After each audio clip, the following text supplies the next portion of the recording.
Penilaian inti dari agama bukan soal potongan, bukan soal harta benda, tapi hati dan amal perbuatan.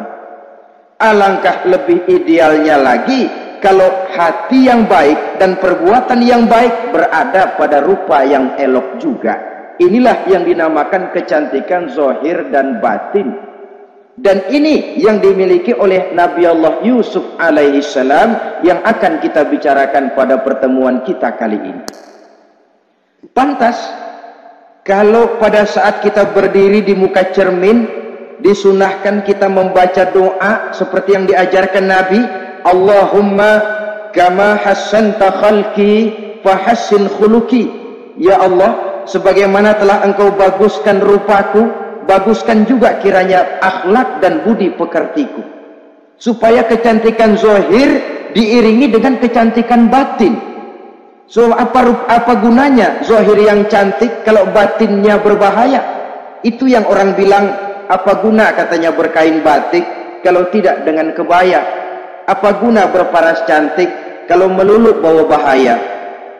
Saudara-saudara yang saya hormati, Nabi Yusuf alaihi salam diberikan oleh Allah ketampanan zahir dan batin.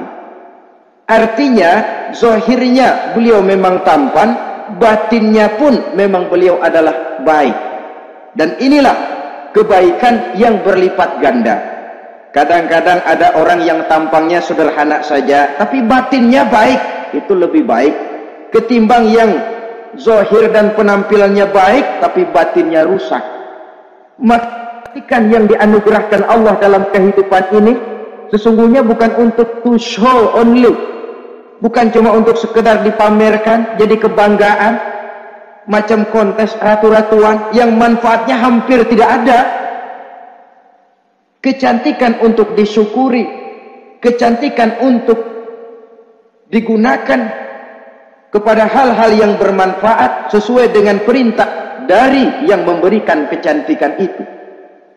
Saudara-saudara yang saya hormati, Nabi Yusuf alaihi salam seorang nabi yang oleh Allah diberikan kecantikan zahir dan juga kecantikan batin. Beliau adalah putra dari Nabi Yakub, dari Nabi Ishak, dan dari Nabi Ibrahim alaihi salam. Artinya ayah beliau bernama Nabi Yakub, kakeknya adalah Nabi Ishak, dan datuknya adalah Nabi Ibrahim alaihi salam.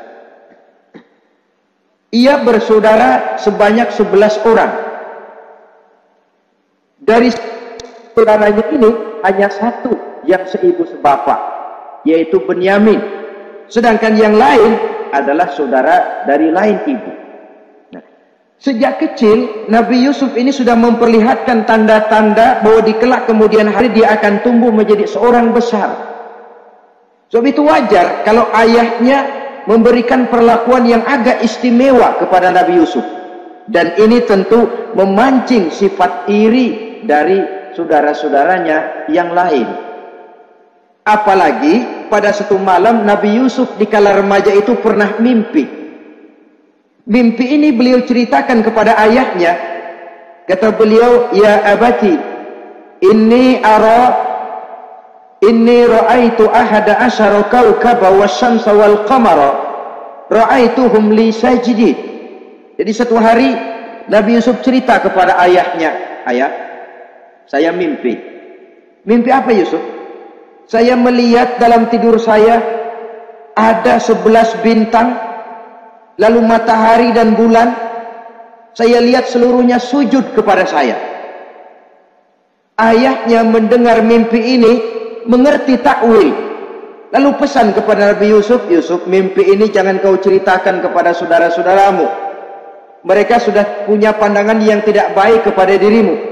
Kalau ini kau ceritakan, mungkin akan membahayakan bagi dirimu. Sebab rupanya saudara-saudaranya yang lain ini iri hati kepada Nabi Yusuf yang memiliki keistimewaan dan mendapat perhatian istimewa juga dari orang tuanya. Saudara, kita tahu ini sesuatu yang wajar dalam kehidupan. Pepatah bilang, likulli zi ni'matin mahsudun. Tiap kali kita mendapat suatu nikmat, bakal ada orang yang hasud, iri hati, dengki. Itu watak kehidupan. Kalau kita jatuh miskin, orang tepuk tangan. Kalau kita jadi kaya, orang tanya berdukun kemana. Wajar saja, likulli zi ni'matin mahsudun. Tiap kali kita mendapat suatu nikmat, tentu ada yang hasud, ada yang iri, ada yang tidak senang. Begitu juga halnya dengan saudara-saudara Nabi Yusuf alaihissalam. Dan watak iri hati ini tidak cuma tinggal iri hati, mereka buktikan lewat tindakan konkret. Suatu hari mereka musyawarah, saudara-saudaranya yang iri ini. Saudara-saudara, bapak kita nggak adil. Masa Yusuf mendapat perlakuan istimewa? Wa nahnu usbah, sedangkan kita ini golongan yang lebih besar. Dari 12 orang anaknya, masa cuma satu Yusuf yang mendapat perlakuan lebih istimewa? Kita ini yang 11 dianggap angin apa? Nggak adil abah kita ini. Iya, tapi caranya bagaimana? Apa kita omelin bapak? Jangan. Habis Yusuf singkirin. Kalau Yusuf nggak ada, kan anaknya tinggal kita. Praktis perhatiannya seluruhnya akan tercurah kepada kita. Nah, saya ingatkan bahwa hasud sering mendorong orang untuk melakukan segala macam cara. Artinya orang itu kalau sudah dibakar sifat dengki, iri hati, dia rela melakukan apa saja. Pertama, agar nikmat yang ada pada diri orang lain hilang. Yang kedua, supaya nikmat itu pindah kepada dirinya. Andai kata tidak pindah kepada dirinya, ya hilang sajalah, jangan orang lain yang dapat nikmat. Ini watak hasud.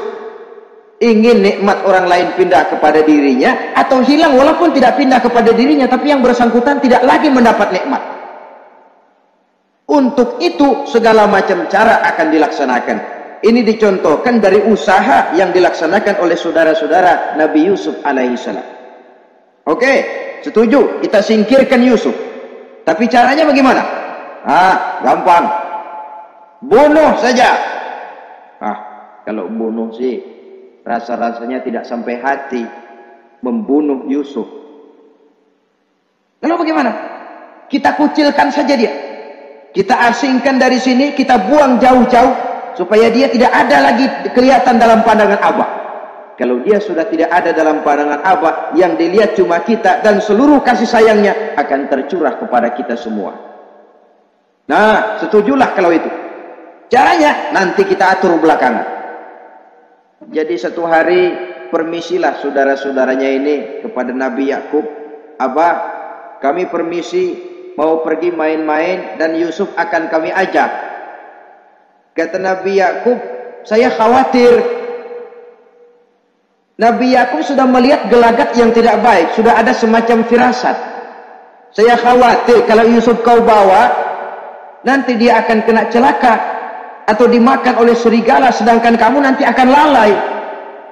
Kata anak-anak yang lain, percaya dah Pak, saya akan jaga. Saya kan saudaranya, masa tega membiarkan Yusuf celaka atau dimakan serigala. Pokoknya aman, sip dah.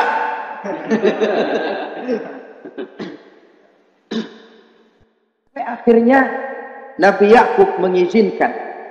Pergilah 12 bersaudara ini pergi bermain-main. Mula-mula berkejar-kejaran, Yusuf ikut main kejar-kejaran. Lantas buka baju, Yusuf ikut buka baju. Sampai ketika tiba di tepian sebuah sumur tua, rencana yang sudah disepakati itu dilaksanakan. Nabi Yusuf diangkat beramai-ramai, digotong, lalu dimasukkan, diceburkan ke dalam sumur mati itu. Kemudian baju Nabi Yusuf itu mereka basahi dengan darah kambing. Setelah itu mereka pun pulang menemui Nabi Yakub alaihi salam dengan rasa sedih yang dibikin-bikin. Ini penyakit hasud. Jadi kalau orang hasud kepada kita, begitu kita mendapat kesulitan, dia datang dengan air mata buaya. Belaga sedih, belaga ikut berduka cita, padahal sih hatinya sorak, padahal batinnya girang bukan main. Pak, saya ikut berduka cita, Pak, saya ikut sedih, padahal hatinya biar mampus loh. Ini yang dilakukan oleh saudara-saudara Nabi Yusuf. Mereka datang dengan air mata berurai, nangis, Abah, ketika kami sedang main-main, Abah, kami lupa, kami tinggalkan Yusuf sendirian. Ketika kami balik, kami cuma mendapati bajunya sudah berlumur darah. Barangkali saudara kami Yusuf dimakan oleh serigala. Nabi Yakub tercenung. Ternyata firasatnya adalah benar. Baju Nabi Yusuf itu yang berlumur darah kambing, buatan saudara-saudaranya yang hasut tadi, diciumi dan dipeluk oleh Nabi Yakub. Kepedihan seorang ayah yang ditinggalkan oleh anak tercintanya. Saudara, adapun Nabi Yusuf alaihi salam tercebur di sumur mati itu. Sampai pada satu hari ada khalifah, ada kafilah niaga dari negeri Madian hendak menuju ke negeri Mesir, lewat di tempat itu. Ketika salah seorang mereka bernama Malik bin Do'ar hendak mengambil air, timba diturunkan ke dalam sumur. Begitu diangkat, ini air kok berat amat. Makin diangkat, makin berat, sampai di atas bukan air, orang isinya. Ada orang di ember. Dia lihat rupanya sangat tampan, elok, cantik. Ini barangkali anak bangsawan ini. Parasnya begini cantik, begini tampan. Ini kalau dijual di Mesir nanti tentu harganya mahal nih. Order nih, objek. Maka dibawalah Yusuf ini ke negeri Mesir. Setibanya di sana diperjualbelikan sebagai budak belian. Nah, nasib baik rupanya Yusuf ini ketika terjadi pelelangan dibeli oleh seorang pembesar istana, seorang menteri yang bernama Kitfir. Kitfir melihat, ini cantik anak remaja ini, tampangnya elok, parasnya indah, kelihatannya budi pekertinya pun halus. Kita ambil saja ini, kata Kitfir kepada istrinya Zulaikha. Kita angkat dia jadi anak, siapa tahu nanti dia memberikan manfaat yang besar bagi kita. Baiklah. Dan sejak saat itu Yusuf dipelihara di rumah Kitfir dalam istana yang tinggal bersama istrinya Zulaikha. Menurut satu riwayat, 10 tahun lamanya Nabi Yusuf tinggal di tempat Kitfir. Dan selama 10 tahun itu tentu terjadi perkembangan baik jasmaninya maupun rohaninya. Dari anak-anak ia berubah menjadi remaja, lalu meningkat ke arah dewasa. Makin matang kedewasaannya, makin tampan dan elok parasnya, makin cantik budi pekertinya, ditempa oleh watak kenabian yang disiapkan oleh Allah Subhanahu wa ta'ala. Sehingga tidak heran ketampanan Nabi Yusuf ini lalu jadi buah bibir di kalangan istana. Tidak cuma anak perempuan bangsawan, tidak cuma istri para penguasa, sampai kepada kelompok orang awam selalu berandai-andai, kalau saja andai kata umpama saya bisa berdampingan dengan Yusuf, kalau saja. Kata-kata kalau saja ini keluar dari perempuan-perempuan yang melihat Yusuf alaihissalam. Dan yang unik, kecantikan Nabi Yusuf itu, kalau dia berdampingan dengan orang yang jelek, si jelek ini ikut sedikit cantik. Biasanya kan kalau ada orang ganteng duduk berdampingan sama orang jelek, makin kelihatan kegantengannya, yang jelek makin demek. Itu biasanya. Tapi kecantikan Nabi Yusuf ini tidak mengangkat orang lain. Nah, rupanya yang tertarik kepada ketampanan Nabi Yusuf ini tidak cuma perempuan-perempuan lain, juga termasuk Siti Zulaikha, istri daripada Kitfir, yang merupakan ibu angkatnya. Kalau pada mulanya Zulaikha merawat Nabi Yusuf sejak kecil dengan harapan nanti akan membawa manfaat, setelah dilihatnya makin lama makin tampan, makin lama makin cantik, makin lama makin rupawan, berubah rupanya rasa kasih sayang seorang ibu menjadi kasih sayang seorang perempuan kepada laki-laki. Dia merindukan saat-saat di mana dia bisa mencurahkan rasa hatinya itu kepada Nabi Yusuf alaihi salam. Hampir-hampir nyaris Zulaikha ini, kalau istilah anak muda barangkali, siang jadi kenangan, malam jadi impian. Kemanapun dia pergi, bayangan Yusuf juga yang selalu menggodanya. Selalu ditunggunya saat-saat yang mungkin untuk dia bisa menyampaikan hasrat hatinya kepada Nabi Yusuf alaihi salam. Dan saat itu pun datang. Satu hari Kitfir harus menghadiri persidangan negara. Rumah besarnya lenggang, para pembantu kebetulan tidak seorang pun ada di dalam. Inilah saat yang ditunggu-tunggu oleh Zulaikha. Keluarlah ia dari kamarnya dengan pakaian yang tipis sewarna dengan warna kulitnya, sehingga pakaian dalamnya nyaris tembus. Dengan langkah yang diatur sedemikian rupa, memancing rangsangan, ia datang menghampiri Yusuf alaihi salam. Lalu dengan suara lemas memelas, ia pun memanggil, Yusuf, ada apa tuanku? Sini ya. Kalau bahasa kita. Melihat mendengar suaranya yang lain dari hari-hari biasa, apalagi melihat pakaian Zulaikha yang begitu tipis, Nabi Yusuf berdetak sangat cepat. Darah mengalir dengan cepat. Maklum, beliau juga manusia, laki-laki, normal terlepas dari kenabiannya. Jantungnya dak dikduk. Kemari Yusuf, sini.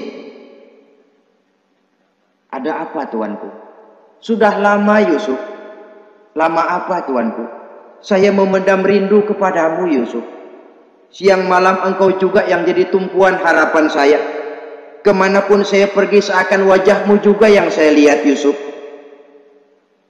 Tidur saya jadi tak nyenyak. Makan saya tak pernah membawa kekenyangan Yusuf. Tidur yang biasanya mendatangkan semangat seolah semuanya pergi meninggalkan saya Yusuf. Hembusan sepoi pagi mengusap bunga merekah dalam taman yang biasanya membawa keindahan, semuanya telah berganti dengan keindahan wajahmu Yusuf. Sinilah sebentar, penuhi hasrat hati saya. Saya segan tuanku. Segan kenapa Yusuf? Saya tidak mau mengkhianati tuan saya yang telah berbuat baik kepada saya. Apakah saya juga tidak pernah berbuat baik kepadamu? Benar, Tuhan juga berbuat baik kepada saya. Tapi pantang saya mengkhianati majikan saya. Yusuf, sekarang kesempatan yang baik. Kitfir, suami saya, sedang menghadiri persidangan penting di negara, di istana, dan rasanya akan lama dia baru kembali. Sementara para pembantu kita tidak ada di sini. Saya malu tuanku, saya segan. Malu kepada siapa? Tidak ada yang tahu, tidak ada yang lihat. Allah. Saya takut, saya malu kepada Allah tuanku. Padahal kalau menurut ukuran hati, Quran menjelaskan walaqad hammat bihi wa hamma biha. Sebenarnya Zulaikha cinta kepada Yusuf, Yusuf pun senang kepada Zulaikha. Itu iblis sibuk bukan main memasang jerat, pasang besi berani biar pada nyetum.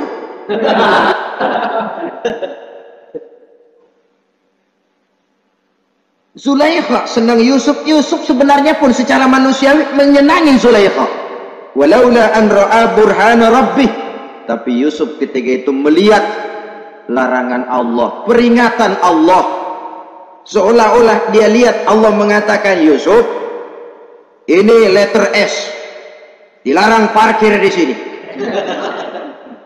Menurut satu riwayat, Nabi Yusuf melihat ayahnya Nabi Yakub melambai-lambaikan tangan menyetop, seolah-olah melarang dia meneruskan langkahnya. Riwayat lain menjelaskan seolah-olah Nabi Yusuf dibisiki oleh malaikat Jibril, Yusuf, kalau kamu kalah sekarang, kamu sama saja gajah kemasukan semut di kupingnya terus mati. Tapi kalau kamu menang, kamu adalah gajah yang tidak terkalahkan. Ada semut mati ada gajah mati oleh semut. Alangkah memalukan, binatang yang begitu besar jatuh hanya oleh binatang yang begitu kecil. Artinya apa? Kau akan jadi orang besar Yusuf. Apakah harus gagal dan jatuh cuma karena bujuk rayu seorang perempuan macam ini? Satu riwayat menjelaskan semacam itu. Sehingga mantap Yusuf, maaf tuanku, saya malu kepada manusia, saya malu kepada majikan, tapi saya lebih malu lagi kepada Allah. Saat ini majikan tidak tahu, orang seorang pun tidak ada yang lihat, tapi Allah pasti lihat. Itu yang saya malu. Ah Yusuf, jangan sok kalem. Mumpung situasi mengizinkan, mubazir nih. Zulaikha pun berangkat pergi ke tempat pembaringan, ke tempat tidur. Lalu dengan pose yang merangsang, aduhai, melambai-lambaikan tangannya, hai talak, Yusuf sini, Yusuf kemari. Nabi Yusuf dipelihara oleh Allah. Ketika Nabi Yusuf tetap menampakkan keengganannya, Zulaikha jadi berang. Ya namanya istri pembesar ditolak oleh anak muda yang menurut penilaian dia nggak ada apa-apanya. Lu kan kecemplung di sumur, gua pungutin. Cuma sekedar segini aja nggak mau nurutin, kebangetan amat. Bukan Zulaikha kalau nggak nekat. Dia bangun dari pembaringannya, gemes, dia hampiri Yusuf. Kalau cara kita diunyeng Yusuf itu. Dipaksa Nabi Yusuf berlari ke arah pintu, ditarik bajunya dari belakang oleh Zulaikha, sobek belakang bajunya ini. Begitu baju sobek, pintu terbuka, Kitfir suami Zulaikha datang. Orang Arab bilang yumsak mablul, ketangkep basah. Ketangkep basah, merah pada muka Zulaikha, sementara Kitfir pun matanya merah. Tapi Nabi Yusuf tenang-tenang saja. Ya wong nggak salah, tenang-tenang saja Nabi Yusuf. Bukan tenang karena pengalaman, tenang karena memang tidak berbuat yang negatif. Kadang-kadang ada juga yang tenang tapi pengalaman. Oh buaya itu. Kita ketahuan kepentok, ketangkep hansip, anteng aja. Itu bukan nggak salah, badak. Nabi Yusuf tenang karena memang tidak berbuat salah apapun. Nabi Yusuf tenang karena yakin dirinya benar, sehingga mantap menghadapi kedatangan Kitfir yang sangat tiba-tiba itu. Adapun Zulaikha ketika melihat suaminya berdiri di muka pintu, cepat-cepat dia berubah siasat. Inilah salah satu kelihayan makhluk bernama perempuan. Dia pandai bersalin rupa, dia pandai bermain minyak di atas air. Melihat suaminya datang, roman mukanya pun menjadi sedih, air mata berurai membasahi pipi. Papa, katanya. Apa balasan bagi orang yang mau menistakan istri papa? Maksudmu apa, Zulaikha? Yusuf gile. Dia mencari kesempatan dalam kesempatan. Dia mau menodai kehormatan saya. Dia hendak memperkosa. Kata Nabi Yusuf, bukan saya, Tuan. Saya enggak. Yang benar Yusuf, enggak. Zulaikha yang memaksa saya. Betul Zulaikha, tidak. Yusuf yang memaksa saya. Sampai akhirnya salah seorang dari isi rumah itu memberikan jalan keluar. Tuan Kitfir, begini saja, sulit memang untuk dilacak kebenarannya, cuma periksa saja baju Yusuf. Kalau bajunya sobek di belakang, Yusuf benar, Zulaikha salah. Kalau baju Yusuf sobeknya di depan, Zulaikha yang benar, Yusuf yang salah. Nah, apa artinya itu? Kalau bajunya sobek di belakang kan artinya Yusuf kabur, ditarik dari belakang. Tapi kalau bajunya sobek di depan, Itu artinya Zulaikha nyakar-nyakarin baju Yusuf dari depan. Lihat saja, pokoknya kalau bajunya sobek di belakang, Yusuf benar, Zulaikha salah. Kalau baju Yusuf sobek di depan, Yusuf salah, Zulaikha benar. Ketika diperiksa, dicek bajunya, betul sobek di belakang. Artinya Yusuf benar, Zulaikha yang salah. Kata Kitfir, Zulaikha, jelas sudah bagaimana kejadian yang sebenarnya. Oleh karena itu, bertobatlah kamu kepada Allah. Dan kau Yusuf, jangan ceritakan peristiwa aib ini kepada siapapun, untuk menjaga nama baik kita bersama. Baik Tuan. Saudara-saudara kaum muslimin yang saya hormati. Tapi ya bagaimana? Serapi-rapinya menyimpan barang busuk, toh akhirnya tercium juga. Gosip ini akhirnya tersiar di mana-mana, terutama di kalangan para pembesar. Sehingga kalau kumpul para istri pejabat, Zulaikha jadi bahan gunjingan. Kan main bini menteri demen sama budaknya. Nggak salah apa tuh? Jadi bahan ejekan. Ya sebab tentu ukuran mereka yang belum pernah ngelihat Yusuf, kalau duren ketemu duren dong. Masa duren ketemu ketimun ya bonyok. Artinya nggak seimbang. Masa istri bangsawan tergila-gila sama anak angkatnya, sama budak beliannya, nggak masuk rasio itu.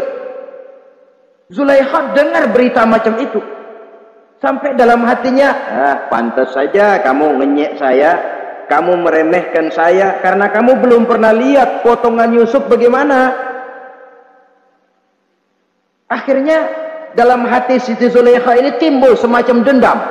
Suatu saat gua kerjain loh. Caranya gimana?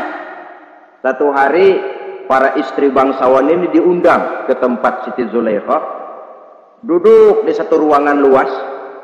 Setelah duduk dihidangkan makanan. Makanannya aneh, cuma buah sama pisau.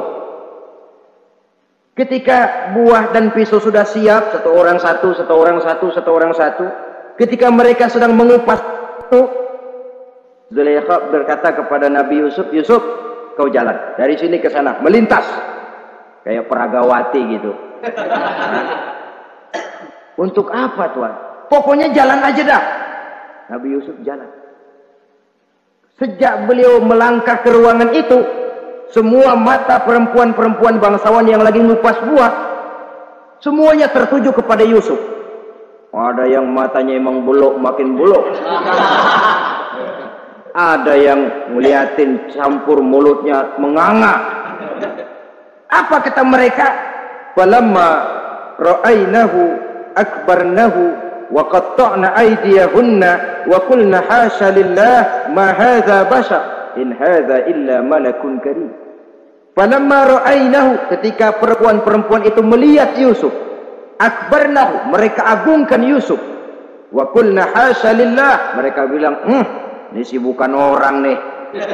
Ini malaikat nih. Bukan orang. Orang segini cakepnya. Artinya belum pernah mereka lihat paras yang secantik dan setampan itu. Akibatnya apa? Nggak berasa mau motong buah keiris tangan. Rata-rata perempuan yang ada di situ tangannya pada luka. Kenapa? Mau motong buah, mata kemana, mulut kemana, tangan kepotong. Melihat itu semua, Zulaikha puas. Nah, kamu baru ngelihat sekejap. Bagaimana saya yang siang malam ngelihat Yusuf? Bagaimana saya yang tiap saat hidup bersamanya? Bagaimana saya nggak merindukan dia? Ente yang baru pernah ngelihat sekelebatan udah motong tangan. Saya yang tiap hari sama-sama dia nggak celeng juga udah pantas. Saudara-saudara kaum muslimin yang saya hormati, akhirnya untuk menjaga nama baik keseluruhannya, Nabi Yusuf pun mengalah. Karena berita ini sudah tersiar, Yusuf dipojokkan. Tidak cuma sekedar dipojokkan, beliau dimasukkan ke dalam penjara. Tapi apa kata beliau? Rabbis sijnu ahabbu ilayya mimma yad'unani ilai. Ya Allah, Kalau memang karena resiko penolakan saya terhadap ajakan Zulaikha menyebabkan saya harus masuk penjara, penjara lebih saya sukai, penjara lebih saya cintai ketimbang ikut kemauan Zulaikha. Saudara-saudara, kadang-kadang kita berpikir, kalau kesempatan itu datang kepada kita, mampukah kita menjatuhkan pilihan seperti pilihan Nabi Yusuf ini? Lebih baik penjara ketimbang mengikuti bujuk rayu perempuan untuk melakukan perbuatan yang menyeleweng ini. Ini yang dipilih oleh Nabi Yusuf, tegar. Kalau memang sebagai resikonya saya harus masuk penjara, penjara lebih saya cintai, penjara lebih saya suka daripada mengikuti bujukan Zulaikha. Teguh karena suatu prinsip. Bukankah dalam perjuangan menegakkan akidah, kadang kita mendapat piala, tapi tak jarang kita berhadapan dengan penjara. Kadang kita disanjung, kadang kita dicaci.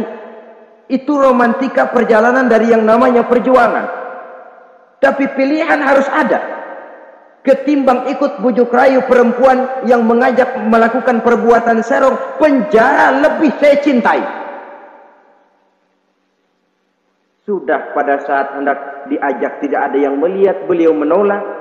Akibat penolakannya pun masuk penjara, tapi penjara lebih menyenangkan hatinya. Ketimbang hidup merdeka, tapi jiwa terpenjara. Inilah Nabi Yusuf barangkali.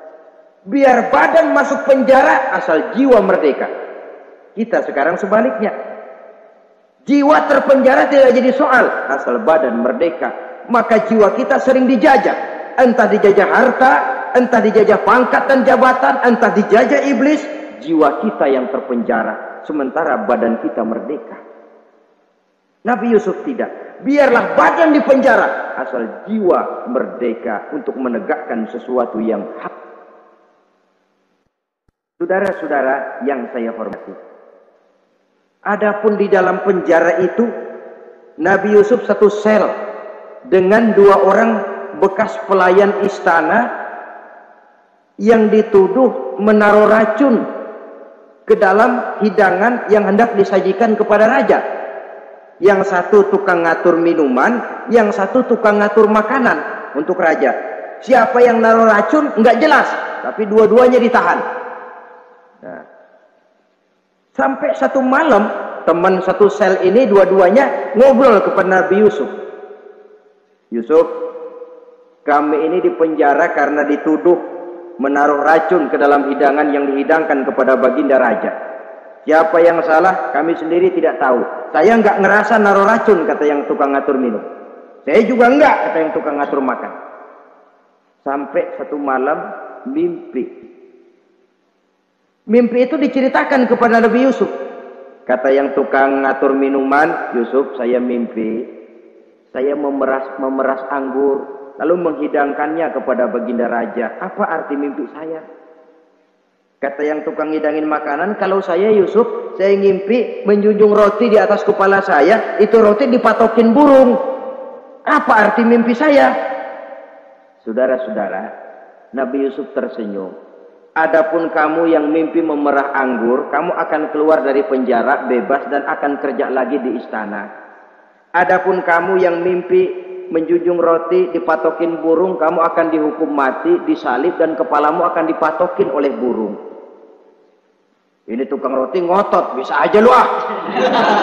Ya lempengan apes ramalannya.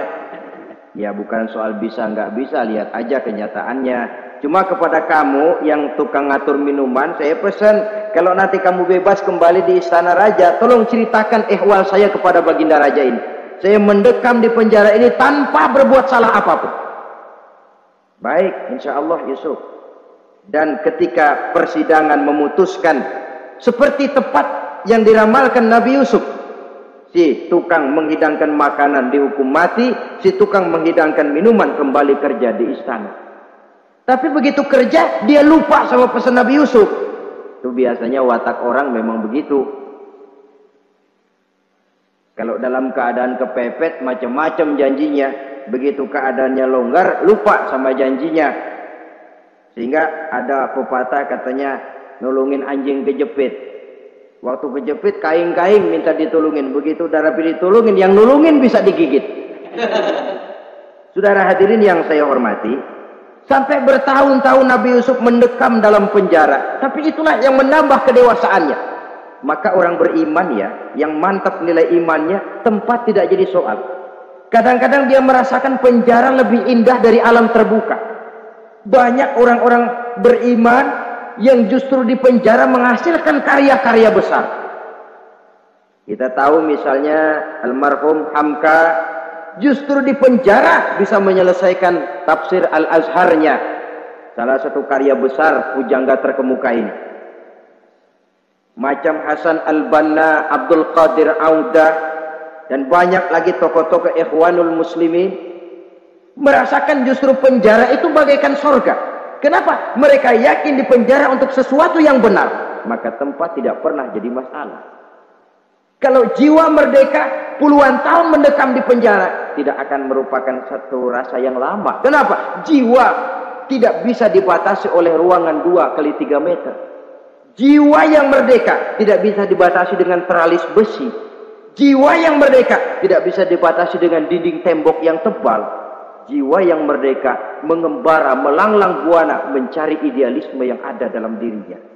Itu yang dirasakan oleh Nabi Yusuf alaihissalam. Untungnya satu malam raja ngimpi. Untungnya ini ngimpinya luar biasa. Ada 7 ekor lembu gemuk-gemuk makanin 7 ekor lembu yang kurus-kurus. Lalu ada 7 batang gandum yang isinya gemuk-gemuk. Ada 7 batang gandum yang sudah layu-layu. Nah, pagi-pagi ini seluruh dukun-dukun istana dikumpulin, para ahli nujum apel menghadap baginda raja. Nujum, dukun, ada apa Tuan Raja? Tadi malam saya ngimpi ada 7 ekor lembu gemuk-gemuk memakan 7 ekor lembu yang kurus-kurus. Coba takwilkan apa arti mimpi saya itu. Dukun kata, baru tumben nih aku dengar mimpi begini. Kata Nujum ditanya Nujum godek. Ah, Tuan Raja itu mah kembang tidur aja kali ah. Tidak seorang pun yang mampu mentakwilkan arti mimpi baginda. Sampai tukang minuman dengar lapor, Tuan Raja, ada apa, Mas? Saya waktu di penjara ada seorang anak muda namanya Yusuf, dia mentakwilkan mimpi saya dan pas seperti takwilnya. Ah, panggil Yusuf. Dipanggil Yusuf, dibukain pintu penjara, masuk tukang anggur, tukang minuman ini. Yusuf, ente, iya. Kemana aja? Itu dia Yusuf, kelupaan. Ya kalau kelupaan sehari 2 hari barangkali bisa ditolerir, kelupaan bisa tahunan. Cuma begitu dengar ada mimpi, pikir tukang minuman, kali aja ini Yusuf bisa takwilkan, kan jasa saya nemuin Raja sama Yusuf kan, komisi lumayan. Begini Yusuf, baginda raja mimpi begini-begini, barangkali kau bisa takwilkan, kau dipanggil menghadap Tuan Raja. Berangkatlah Yusuf menghadap Tuan Raja.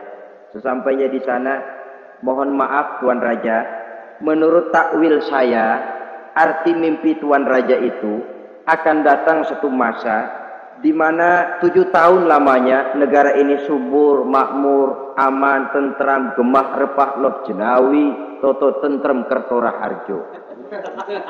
Tapi akan datang setelah itu 7 tahun lamanya di mana musim kemarau membahana, tanah menjadi kering pagal, rakyat diancam kelaparan, dan kita harus siap-siap untuk itu. Itu takwil mimpi Tuhan. Caranya bagaimana Yusuf mengatasi krisis kelaparan ini?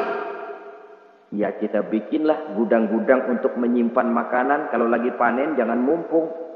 Ingat pada suatu saat kita akan paceklik.